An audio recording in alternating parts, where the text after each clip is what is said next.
But to lose a son is something very devastated and sad. While a grieving mother sat weeping, a grieving father couldn't help but note the irony, hundreds of feet away. Yo al ver la patrulla que pusieron enfrente de la escuela, When I saw the patrol that they put in front of the school, creo que a lo mejor mi hijo estuviera aquí con nosotros todavía. I think maybe my son will be still here with us today. Si las cosas hubiesen cambiado If antes, things were different before, cabría la posibilidad. maybe there was that possibility. Santos Garcia says the happiness in his home was snuffed out 3 months ago when a gunman shot his son Luis in front of East High School, back when East didn't have a police officer stationed out front. Ellos están cuidando a esos muchachos, They are taking care of those kids.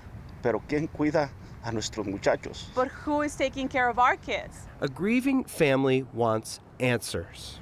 The worst part is that weeks after my brother passed, there was an incident where 2 adults were injured, not dead.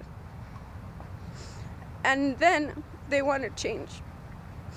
Was Luis's life not enough? They also want accountability. Garcias want those who they believe are responsible to be held accountable for the murder of Luis Garcia. Earlier this month, the family filed a notice of claim that they intend to sue the district and the school board over that decision to remove SROs. All the adults in charge that are supposed to make schools safe failed my brother.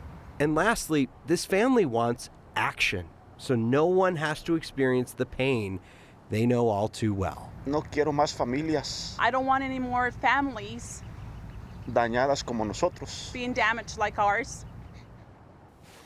The family attorney couldn't give us a timeline of when he expects to officially file that lawsuit, but he told us today he hasn't heard from anyone in the district about any sort of potential mediation so far in this case. Kim, by the way, DPD says this is still an open investigation. They have not made any arrests in Luis Garcia's death. And that's important to note. And, I feel like we've gotten to know his brother, who was the one that was speaking for the family many days while they were waiting in the hospital and not knowing the outcome. And now to see this whole family, they're just broken. Yeah, his brother really was the only spokesman for the family just because all of them were hurting so much. This is the first time his mom and dad have been back to East High School since that shooting on February 13th. You think about how much we've been talking about this story.